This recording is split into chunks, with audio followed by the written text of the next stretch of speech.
Alright everyone, it's been a crazy week or two.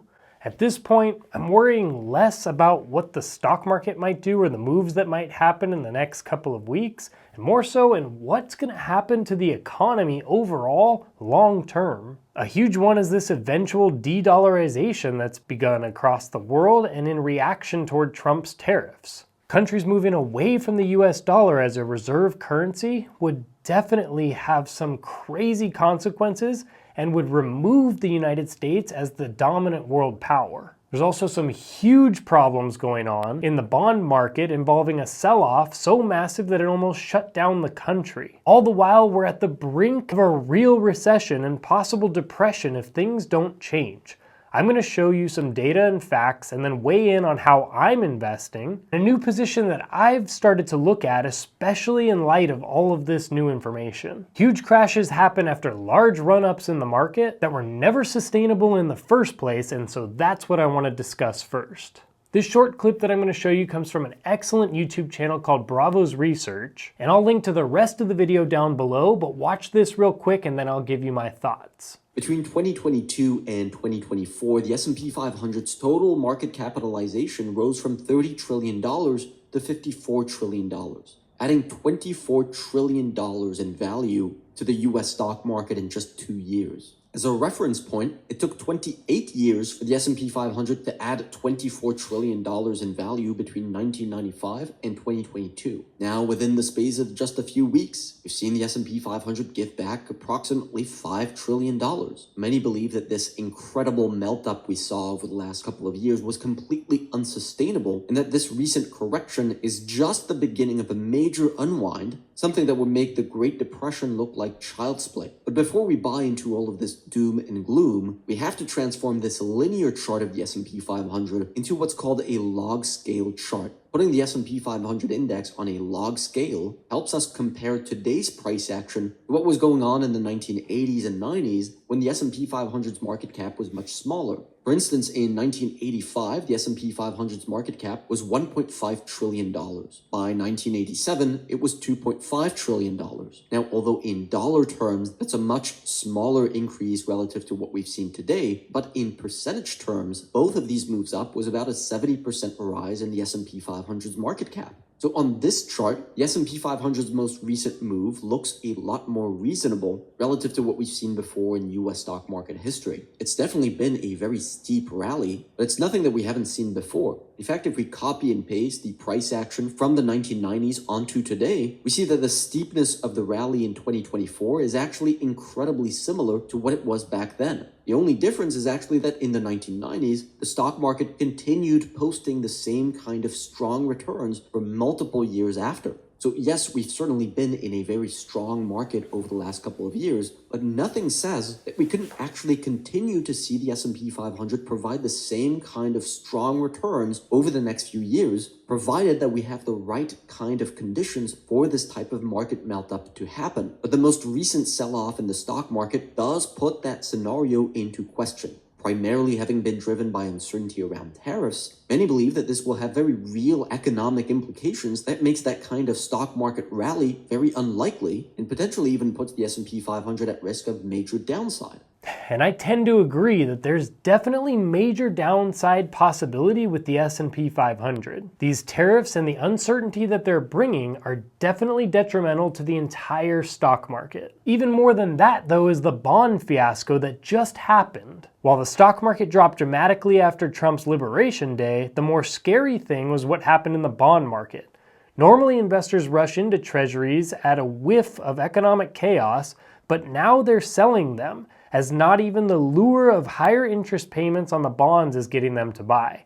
The freak development has experts worried that big banks, funds, and traders are losing faith in America as a stable, predictable, good place to store their money. The fear is the US is losing its standing as the safe haven, said a fund manager at Penn Mutual Asset Management. Our bond market is the biggest and most stable in the world, but when you add instability, bad things can happen. That could be bad news for taxpayers paying interest on the ballooning US debt, consumers taking out mortgages, or car loans. So normally, when the stock market drops like crazy, investors just move their money to treasuries or to bonds as a safe haven. But this time, that didn't happen, and what did happen was very scary. The co-founder of BlackRock weighed in on the situation. What's very different here is normally when stocks go down as much as they have, there's a flight to quality, and quality becomes defined as U.S. Treasuries and the U.S. dollar. In this particular downdraft in the market, we're seeing Treasury yields go up and the dollar weaken. That's kind of an alarming trend. To me, that's flashing yellow that something is going on here more than just deleveraging. A week ago, the yield on the 10-year Treasury was 4.01%. On Friday, the yield shot as high as 4.58% before sliding back to 4.5%. That's a major swing for the bond market, which measures moves by the hundredths of a percentage point.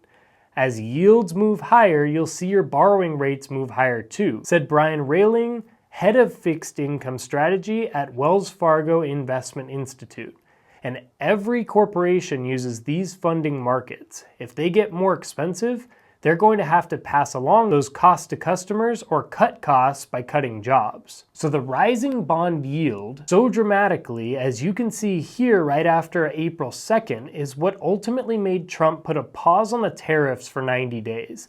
As of right now, we aren't out of the woods because it's still much higher than it was, and it's hovering around 4.335%. So that's just something to keep an eye on and to watch out through this whole tariff situation. Because right now we're just on a pause. What happens 90 days from now when the pause gets lifted? Do we just go right back to what just happened? And even more than that is this idea that Trump might be causing unrepairable damage worldwide because many countries are threatening to leave the US dollar or already have. As you can see here, the US dollar has already been on the downslope and losing share as the global reserve currency. As of right now and currently, the US dollar is still the reserve currency. It's definitely going to take a while to dethrone, if ever. Looking here, we can see that the dollar is still dominating like crazy in foreign exchange reserves, international debt, international loans, trade invoices, international payments, and foreign exchange transactions. We see a better picture holistically here because we can see the dollar losing ground, but so is the second place leader, the euro, at almost the same frequency. The only one actually growing while all others dropping is this light blue line. And this includes the Australian dollar, the Canadian dollar, Chinese RMB, the Swiss franc, and all other non-traditional currencies. So if the US dollar were really to lose ground and other countries were to restructure with actual de-dollarization, this would mean that our US dollar is worth much less, and so you need to hedge against this. If the dollar loses value, it's just so much smarter for you to be owning assets and very specific assets that I'm going to go over right now, and not to have the bulk of your money just sitting in cash. A couple of ways to hedge or protect yourself are as follows. Number one would be to buy real estate or to invest in real estate in some way. I prefer physical real estate, but you can also invest much easier into real estate with a real estate ETF like VNQ. Number two would be to buy ETFs or stocks of great companies. For ETFs, I would make sure they're diversified across multiple sectors. This would be like the S&P 500 or the total US stock market. You could also diversify outside of just US funds, so picking one like VEA or VWO. Another option would be the Total World ETF of VT that includes everything all across the world. Number three would be to invest in gold or silver. This is a big one right now, and it's one that I'm definitely considering. Gold has been on a tear as of late, and a great way to invest would be in GLD. You could see that it's skyrocketed in the past 2 years, and it's on fire more than ever lately after all events described in this video. We can also see that gold is rebounding like crazy. Bullion holdings are the highest level since World War II, driven by accumulation of emerging market central banks. SLV is the silver ETF, and that's up 11.32% over the past year as well. You can definitely buy actual gold and actual silver if you'd like, but storing it and keeping it safe is always a thought to consider. Number 4 would be Bitcoin. Countries may go away from any one country's fiat and instead adopt a Bitcoin standard. This is not too crazy of an idea, and it's one of the main reasons that I started investing in Bitcoin a while ago, but make sure you understand everything that there is to understand about Bitcoin before you start diving in. Overall, the topics in this video are very real things and things that we've been seeing over the past couple of days. I'm continuing to add to my 3-fund portfolio, adding to Bitcoin, looking out for that next rental property, and now considering adding some gold into the portfolio. Watch either of these videos to keep you going strong in your investing, and remember to keep investing simplified.